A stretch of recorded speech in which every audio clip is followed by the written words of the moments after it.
Verset 59. Je réfléchis à mes voies et je dirige mes pas vers tes préceptes.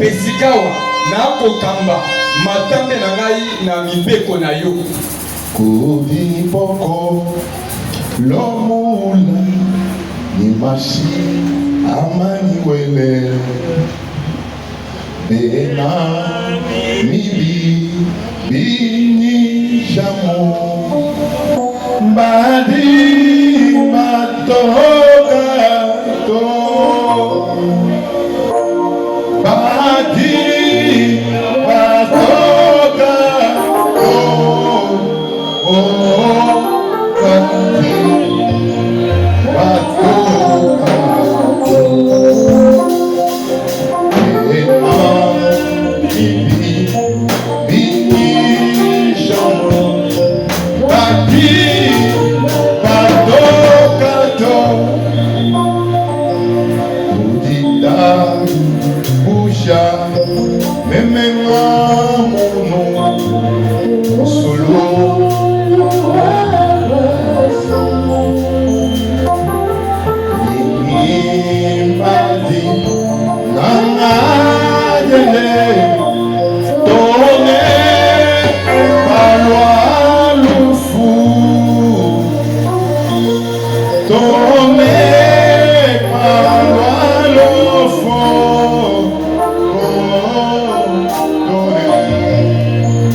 Seigneur notre Dieu, comme ces brigands là-bas,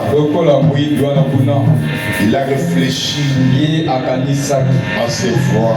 Il a dit, Seigneur, je mérite cette peine, mais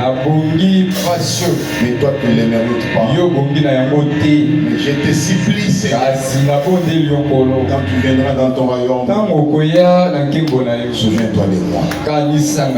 Comme brigand à la croix, identifié comme nous ce matin, nous méritons ce que nous sommes. Nous crions vers toi devant ton ton de grâce et ton de miséricorde en te disant, Seigneur, souviens-toi de nous. Seigneur, comme tu as dit à Israël, quand je me souviendrai, ma colère sera effacée. Souviens-toi ce matin, les grands sacrifices que tu as fait, le prix fut payé et tu as réglé la chose. Nous sommes plus que vainqueurs à celui qui nous a aidés. Ce n'est pas étonnant. David nous dit, tu es pour nous un appui, tu es pour nous un refuge, tu es pour nous un secours qui ne manque jamais en cas de la détresse. Suite à cela divin, commençant par moi-même jusqu'au dernier, nous avons réfléchi à nos voies. Ce matin, nous avons conduit nos pas vers tes préceptes pour que tu nous pardonnes tous nos manquements, tous nos erreurs, et ta volonté parfaite se dessine à tout un chacun de nous, et que tu puisses nous embrasser dans l'unité d'esprit pour la gloire de ton Seigneur. Dans le nom de Jésus-Christ, je te prie, Seigneur. Amen. Amen. Le Seigneur vous bénisse. C'est un bon matin pour nous. Nous sommes venus de nouveau pour écouter la parole. Comme une tradition, mais comme une actualité. Quand nous la lisons, elle a l'impact. Dans l'Église, Jésus-Christ est le même aujourd'hui, éternellement. Un brigand qui a commis des erreurs. Il a payé nombre. On dit à la croix. Il était devenu malédiction. Il avait porté le péché du monde. On lui a regardé. Le brigand n'a pas vu le péché du monde entier. Il a vu son Seigneur. Oh, c'est la grâce. Je prie que ce matin, que le même Dieu te fasse cette grâce. Toi et moi, nous sommes comme ces brigands à la croix. Pour ça, ce matin, Dieu nous fait grâce pour venir dans sa maison, pour adorer, pour écouter sa parole, et pour que sa parole soit prêchée. La prédestination de Dieu en nous appelant dans cette voie, c'est pour prêcher l'évangile. Dieu fait quoi? Que le Seigneur vous bénisse. Dieu fait quoi? Quel est l'objectif de son appel vers ses enfants? Dieu fait que le pécheur soit sauvé. Dieu guérit. Dieu sauve. Dieu pardonne. L'homme reste pécheur. L'homme reste incrédule. L'homme reste ingrat. Dieu n'est pas content qu'un pécheur, mais avec ce pécheur, il dans l'appel. Il venait, plaidons, même vos péchés sont comme la il fallait prendre des péchés pour la vie. Dieu fait qu'appeler. Dieu n'a jamais chassé. L'homme demeure dans le péché et dans le mal. Alors quand la détresse lui arrive, là il sera la première de faire les promesses. Seigneur, si mon enfant ici trouve la vie, je te servirai. Seigneur, si tu fais ça, je ferai ça. Mais tous les jours, Dieu t'appelle. Dieu t'appelle au repentance. Ça ce matin, que le nom du Seigneur soit béni. Parce qu'il vous a accordé les souffles de vie pour venir écouter sa parole. Seigneur, écoutez la parole par la foi spirituelle que Dieu nous a. Ce sujet nous avons commencé. Comme frère Augustin l'a dit, c'était pour toi seul. Non, il y a aussi quelqu'un qui a dit, c'est aussi pour lui. Comme frère Salem, lui-même a dit, non, je dois être dans l'unité. Je réfléchis, tu m'as parlé. Et cette tu m'as parlé. Alors, je suis venu pour que je puisse mettre mes pas oppressés. Hier, il était dans l'esprit. C'est ça qui est comme le frère l'a dit. Alors tu l'as dit. Oui, mais quand même quand tu l'as dit par témoignage, et les gens demeurent. Ils ont entendu. Rien ne les juge. Il y a une tradition. Non, la parole c'est Dieu. Dieu est dans la parole. Quand on l'appelle, c'est Dieu invisible. Mais que tu parles dans la parole. Ne falsifiez pas ça. Amen. Amen. Salomon l'a dit. La crainte de l'éternel. C'est le commencement de la salvation. Puisque tu écoutes la parole, puisque tu es fils de Dieu, ça, ce sont des oracles. Au travers des oreilles, Dieu a parlé, Dieu a pensé, les prophètes ont parlé. Moi je fais quoi? Je crois. Ça veut dire j'ai compris ce que j'ai à dire.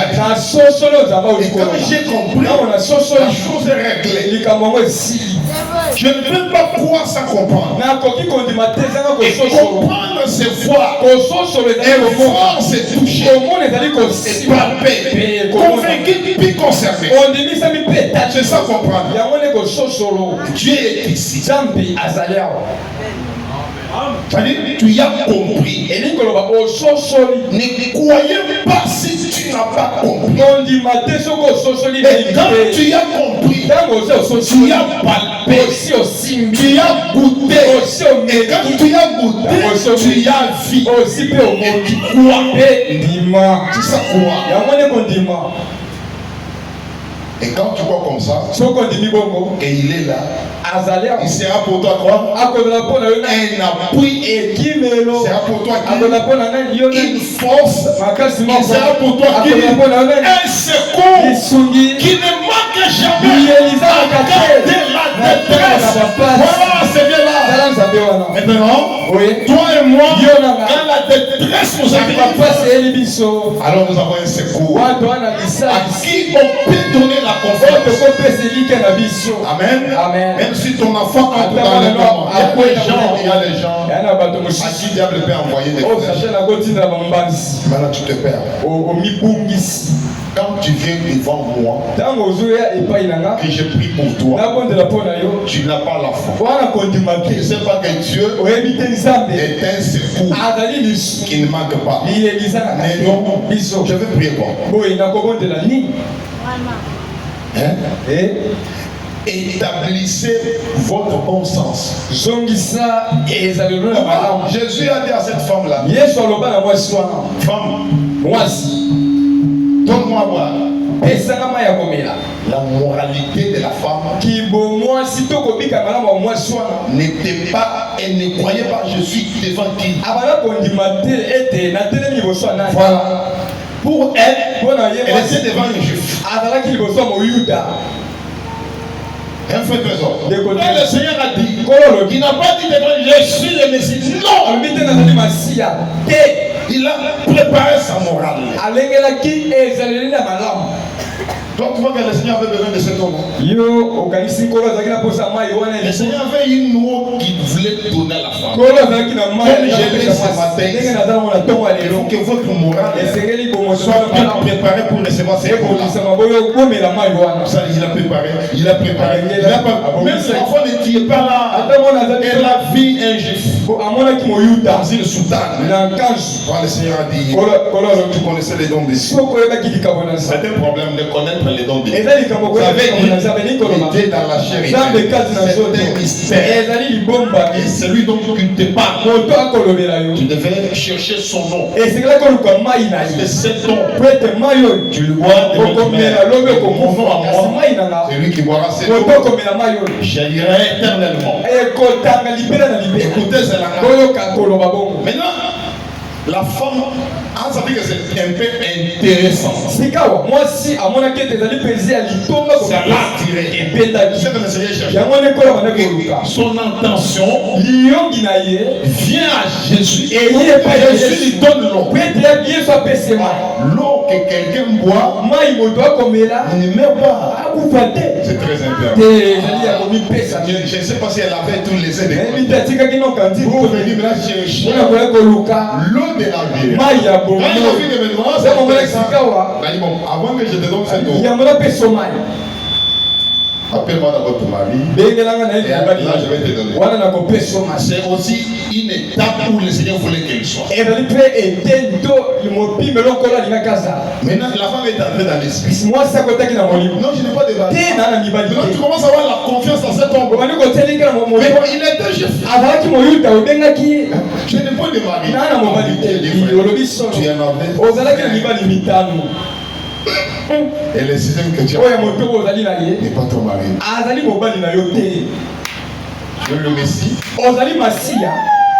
Parce que vous avez dit que quand le Messie viendra, il nous dira ce jour. Et là, son nom. C'est quoi? La révélation. Si toi tu vois qu'il est un juif, tu peux recevoir le nom. Il faut qu'il t'accorde sa grâce et te donne la révélation. C'est comme ça qu'on adore. Alors si vous venez comme ça, même dans 10 minutes, la parole aura l'impact. Jésus a réprimandé les pharisiens. Vous lisez les parchemins, vous rendez cette parole toujours nulle, sans effet. Parce qu'ils étaient dans la pureté, mais pour la parole, il n'avait pas l'impact. Mais Jésus lui-même devait venir manifester sa propre parole. Quand il est venu démontrer, il a commencé à guérir, il a commencé à sauver, il a commencé à pardonner. Alors les gens ont vu que les sauveurs l'attendaient. Il est venu. Selon lui, démontre la parole. Tu es malade, tu es guéri. Tu as un problème, la soirée. On a vu que le Messie est sur la terre.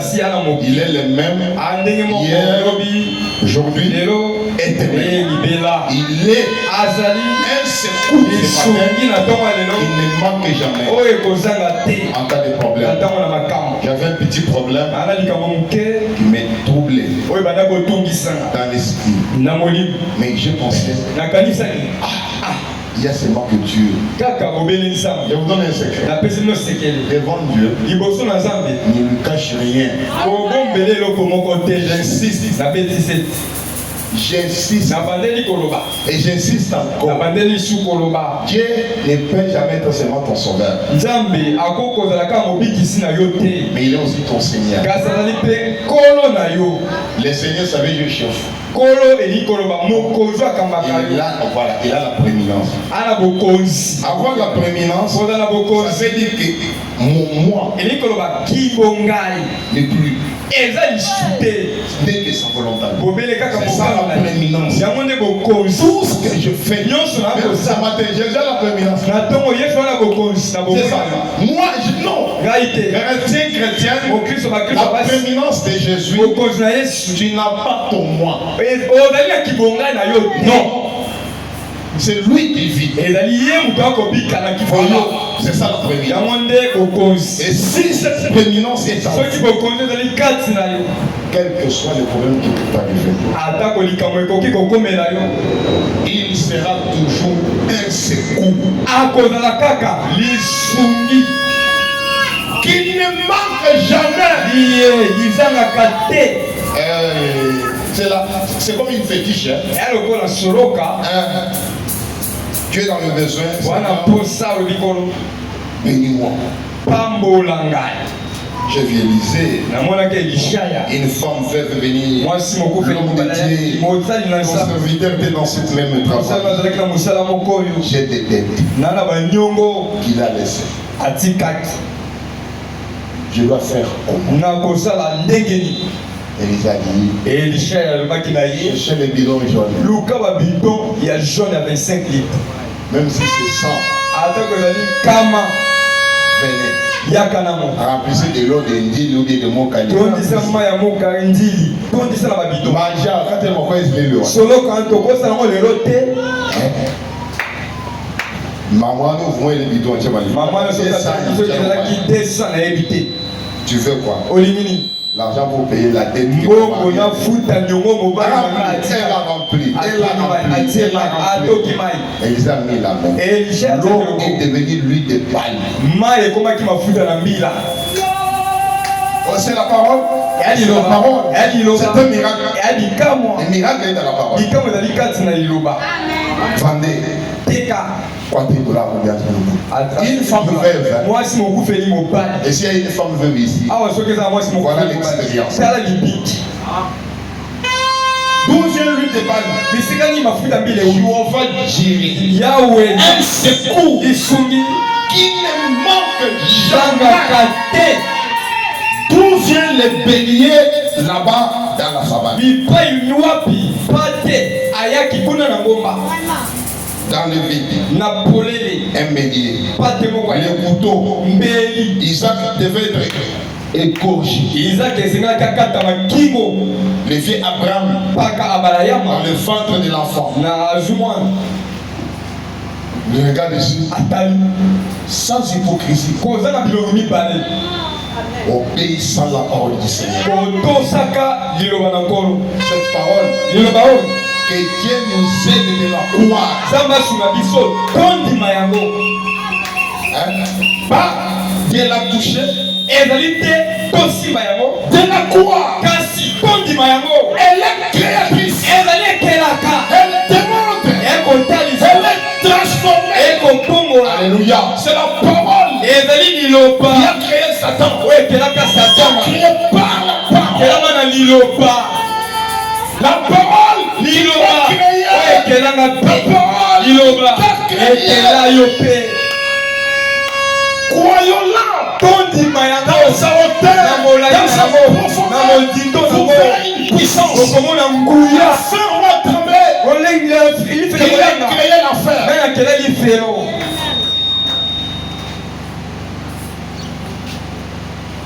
Laissez-moi exalter la parole. Toutes nos bénédictions sont contenues dans la parole. Alléluia. Amen. Je vous ai envoyé ma parole.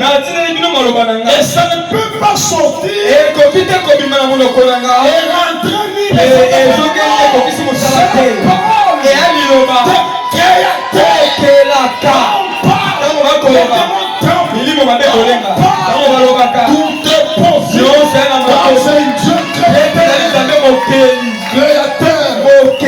Alléluia.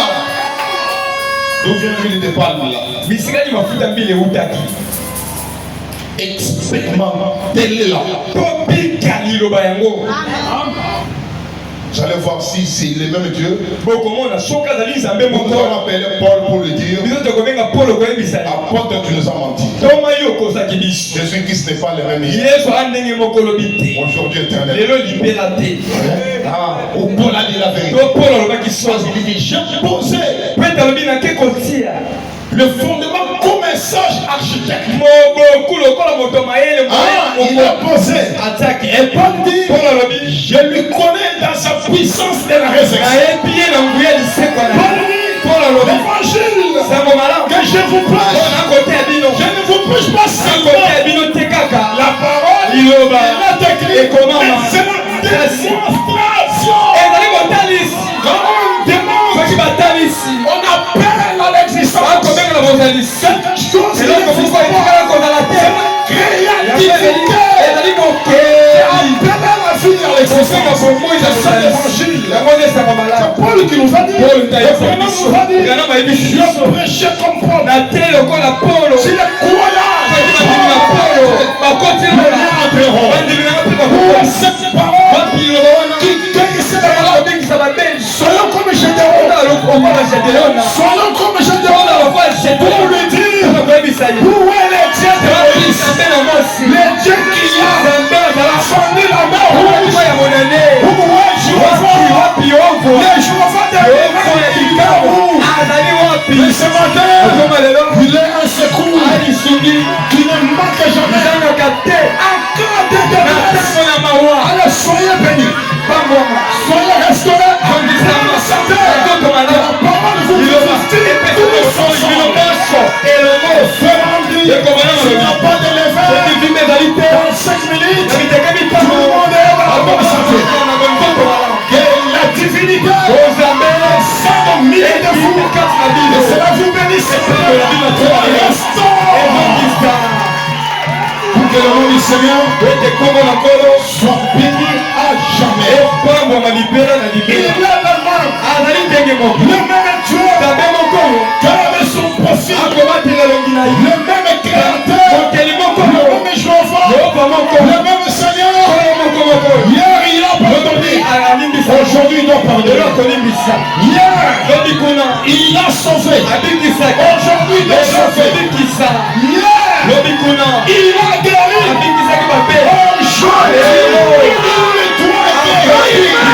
Il est le même. La parole créatrice. Amen. Amen. Que le nom du Seigneur soit béni. Pourquoi vous jubiler? La profondeur appelle la profondeur. Dans la profondeur appelle.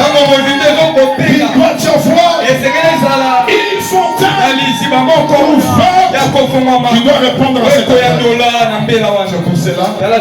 Et l'enfer et les séjours des morts, nous les possédons. Et l'enfer et les séjours des morts, nous les possédons. Quoi qu'il en soit, la détresse que tu peux rencontrer dans ta vie, il est ta force, il est ta puissance, il est ton espoir. Quoi qu'il en soit, un secours qui ne manque jamais. Il suffit seulement de réfléchir.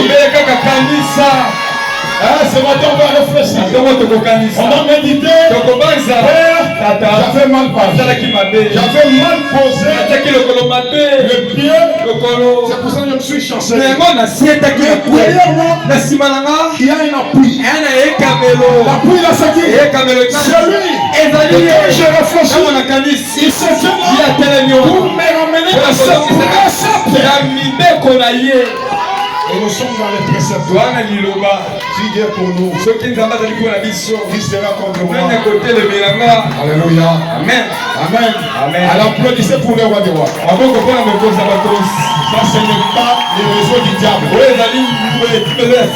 Je vous dis, ça ce n'est pas le réseau du diable. Les buissons ardents et les buissons ardents, c'est déjà limé. Maintenant il y a une activation qui doit relier tout le monde. Et la prééminence de la parole va être suite sorcière. Quelqu'un qui voulait faire des que la miséricorde.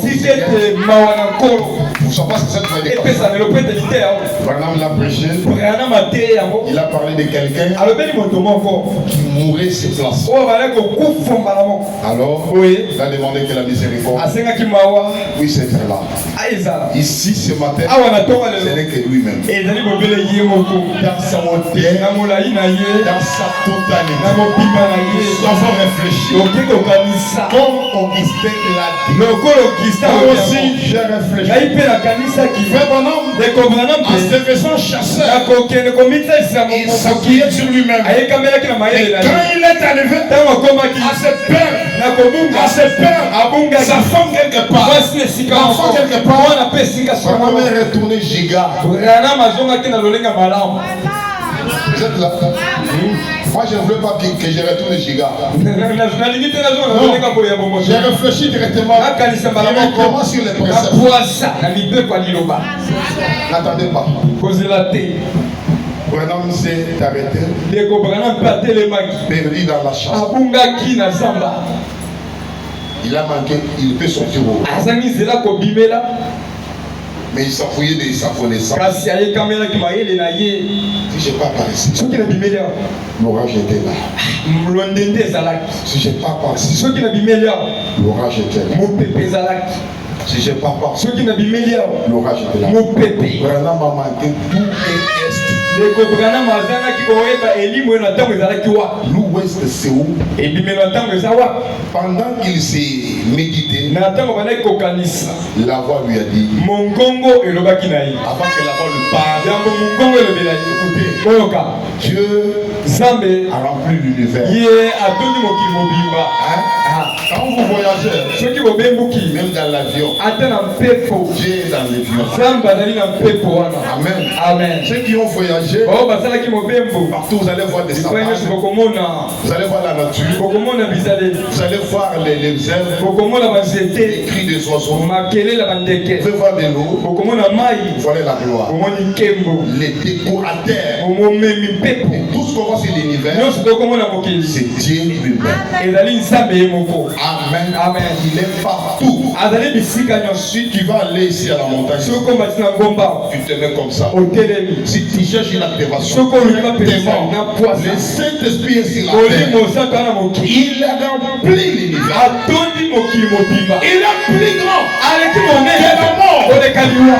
Il est plus aleki grand monene que l'enfer. koleka lifelo. Il est plus aleki grand monene que la détresse. koleka maro ezali na Le yango. Saint-Esprit, il molimo a osanto rempli l'univers. atondi mokili mobimba. Il suffit seulement de se connecter obele kaka et tukisama d'avoir une activation. zala na bopelisa Fini. esi Un secours viendra lisungi ekoya sans que tu le saches. kozanga koyeba Il est là pour répondre. azali mpona koyandola. Amen. amen Amen. amen. Le Seigneur vous bénisse. kola pambola bino Dieu est toujours là. nzambe azali Alors fais maintenant, ndeko brana en se déroutant l'esprit, na kobunga molimo quelque chose je lui ai dit. eloko moko ebisi Il y a une écriture qui dit eya na likomi moko koloba l'Éternel est pour vous yawe azali mpona bino un secours lisungi qui ne manque pas. lizangaka